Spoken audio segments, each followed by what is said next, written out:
नमस्कार जय जगन्नाथ। तो आज मोर फास्ट ब्लॉग तो कहबिनी फास्ट वीडियो ये आपण मैंने समस्त माने इनफॉर्मेटिव वीडियो पाइबे। मु सब बेले चाहिए कि आपण मानक एंटरटेन करने किसी इनफॉरमेशन बा तथ्य दवाई जमीती कि कुआडे ट्रैवल हो बा कौन किसी भी माने सबुथिरे आपण माने जानि परिबे जे इनफॉरमेशन पाइबे। तो आपण मानक जदि भल लागिवो चैनल टी को सब्सक्राइब करिवे। आ मु कहि रखे मो ना हेउची अंबिका। तो आजिठू मोर वीडियो चैनल को आपण समस्त को मु स्वागत जनाउची। तो आसंतु आज जिबा आमे कुआडे बुलिबा पई ताहा मु आपण को कहिबी। ओडिसा रे बहुत जिनस अछि आपण जदि बुलिबा आरंभ करिवे ना केबे भी सरीवनी। इंडिया बाहर को जिबा तो दूर थाउ आगे ओडिसा तबरे इंडिया भितरर जिनस मु आपण समस्त को बुलाई नेबी। मु मोर डेस्टिनेशन टी आरंभ करी ब्रह्मवरदारू जोटा कि आमर जो आम डेस्टिनेशन रे पहुँचवा पाई मात्र थिला 40 किलोमीटर भितर। तेणु आमे जिबा रास्ता रे जो होटेल रेस्टोरेंट मिलला आमे सेठी रही खाई नहीं थिलु। कहीं ना आमे जो बुलिया पाई जाउछु सेटा जेहेतु मो भेणे कहउतले कि पूरा ही गाँ एरिया तो आपण मैंने सेठारे मील सुविधा तो पाइबे नहीं। स्नैक्स कोल्ड ड्रिंक्स यही सब पाइबे। तेणु जीवा रास्तार जो भी आपण मानक मिलूजी जदि आपण मैंने भुवनेश्वर पटु आसुचंती बा बालेश्वर पटु आसुचंती ताहेले मु कहिबी आपण मैंने भल भाबरे होटेल बा रेस्टोरेंट रे खाई नियंतु एवं आपण मानकर जो डेस्टिनेशन बा बुलिबा जगाटी को आरंभ करंतु। तो एबे आमे एटा को होटेल स्वस्ति होटेल रो खाई सारी आमे बाहरी पड़िलु आमर इलेक्ट्रिक स्कूटी रे हौची मिनी केदारनाथ। तो चलतु मुझे देखईदेवी पूर्व मुझे कही रखुची। तो आम ब्रह्मवरदारू बाहरलु एठी आमे लंच करी एबे जीवु मिनी केदारनाथ। ओके तो चलतु। हाँ मिनी केदारनाथ जेहेतु माने पूरा सब बड़े खुला रोची तेणु आम एबे बाहरिलु न्यू मधुपुर गड़ कौन रॉयल पैलेस। ओके तो चलतु एबे आम मत आम चेंज कर देजु जे ना जो भी देखो जो भी आपण मानक किसी भी विजिटिंग प्लेस मिलूचे ना तो माने देखी जीवा कथा कहीं छोट छोट जिनस ही लाइफ रे मजा बढ़े। ओके रास्ताटी बहुत सुंदर थिला भ्यूटी। हाँ रास्ता टी खराब थिला बाकी भ्यू बहुत सुंदर देखा जाउथिला।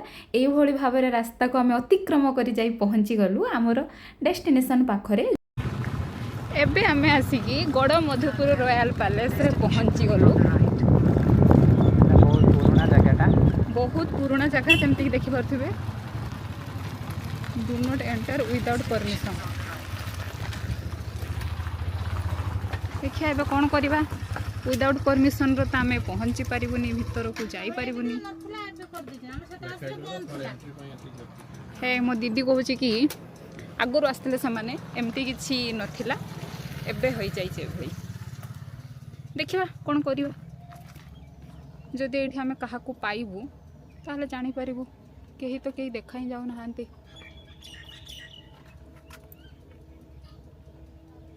दूर दूर जाए कहीं देखा जाऊ ना केमती जीवु आम भितर तो कार छिड़ा है।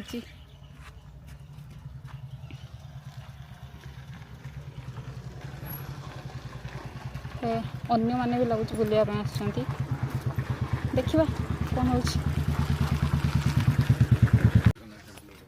कहउचंती। तो कौन या भितर सब जंगल भाया हो जाइए ना सफा हफा है से भितर को एलाउ ना जेहेतु जंगल हो गलानी सफा है रिस्क अच्छी लाइफ प्रति से छाड़ू मु मध्य आसिकी निराश होइछि आपण माने भी मो सहित निराश होउचंती से मु दुखित। चलतु आमर परवर्ती डेस्टिनेशन को आमे आगु को बढ़िया। जगन्नाथ मंदिर तो बंद अच्छी मात्र चलतु आसते जेते बेले बाहर ही टिके देखिदबा। चलतु मो सहित जय जगन्नाथ गड़ मधुपुर जगन्नाथ मंदिर बाहर ही आमे दर्शन करवा।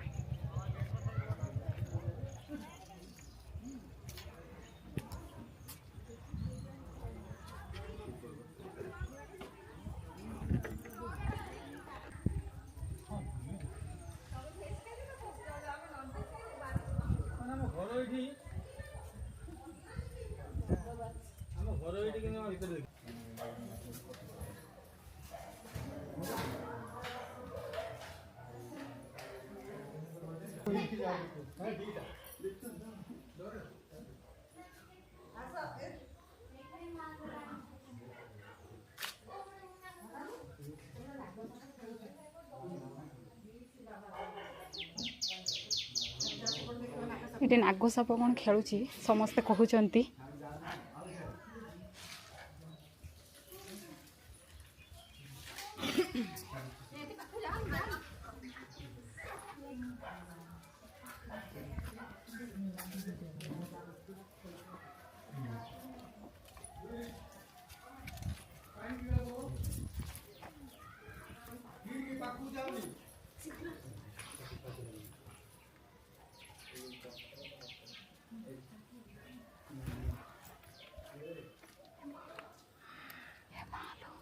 ଏମିତି କାହିଁ ହଉଛୁ?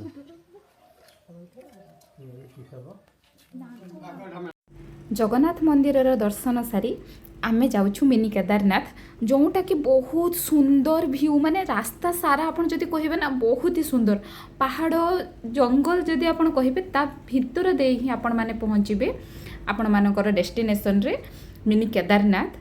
ଏହା ହେଉଛି ଆକ୍ଚୁଆଲି ଜଗତେଶ୍ୱର ଧାମ, ମାତ୍ର ଆମେ ଏହାକୁ ମିନି କେଦାରନାଥ କହୁଛୁ ଏଇଥିପାଇଁ ଏହାର ଯେଉଁ ମନ୍ଦିର ଡିଜାଇନଟି ଦେଖିବେ ନା ପୁରା କେଦାରନାଥ ମନ୍ଦିର ଭଳିଆ ହୋଇଛି। ଯେଉଁଟାକି ଏବେ ନୂଆ ନୂଆ ମାନେ ମନ୍ଦିରଟି ହେଇଛି, ସେଥିପାଇଁ ସବୁଠି କାମ ଚାଲିଛି। ଆପଣମାନେ ଯଦି ଦେଖିବେ ଶିବଙ୍କର ଯେଉଁ ଅର୍ଦ୍ଧଶୟନ ମୂର୍ତ୍ତି ଯେଉଁ ଅଛି ତାଙ୍କର, ତାହା ମଧ୍ୟ କାମ ଚାଲିଛି। ସେଠାରେ ଆପଣମାନେ ରାମ ଲକ୍ଷ୍ମଣ ସୀତା ତାଙ୍କର ଗୋଟେ ଷ୍ଟାଚ୍ୟୁ ଅଛି, ତାହା ମଧ୍ୟ କାମ ଚାଲିଛି। ଏବଂ ଯେଉଁ ମନ୍ଦିରର ଏଣ୍ଟ୍ରାନ୍ସ ଗେଟ୍, ସେ ଗେଟ୍ରେ କାମ ମଧ୍ୟ ଚାଲିଛି। ତ ଏହିଭଳି ଭାବରେ ଯଦି ଆପଣମାନେ ଏବେ ଯାଉଛନ୍ତି ଟ୍ରାଭେଲ୍ କରୁଛନ୍ତି ତାହେଲେ ହଁ କିଛି ଦିନ ତ ଲାଗିବ କମ୍ପ୍ଲିଟ୍ ପାଇଁ, କିନ୍ତୁ ଯଦି ଏବେ ଟ୍ରାଭେଲ୍ କରୁଛନ୍ତି ତାହେଲେ ଆପଣମାନେ ଦେଖିବେ ଯେ କାମ ଚାଲିଛି। ଓକେ, ତ ମନ୍ଦିର ଭିତରର ବହୁତ ସୁନ୍ଦର ହେଇଥିଲା। ମାନେ ଭଗବାନଙ୍କୁ ତ ମାନେ ଭଗବାନ ସବୁବେଳେ ଅଲୱେଜ୍ ସୁନ୍ଦର। ତା ମନ୍ଦିରରୁ ଯଦି ଆପଣମାନେ ଡାହାଣ ପାର୍ଶ୍ୱକୁ ଆସିବେ ନା, ତାହେଲେ ଶିବ ପାର୍ବତୀଙ୍କର ଯେଉଁ ଏକ ମୂର୍ତ୍ତି ପାଇବେ। ତାପରେ କ'ଣ ହେଲା କି ମୁଁ ଟିକେ ମୋ ନିଜର ଯେଉଁ ଷ୍ଟାଇଲରେ ଟିକେ ଫଟୋ ଭିଡ଼ିଓ ଟିକେ କରିଦେଇ ଏହି ଯେଉଁ ଟ୍ରାଭେଲ୍ ଭିଡ଼ିଓଟିକୁ ମୁଁ ଶେଷ କଲି।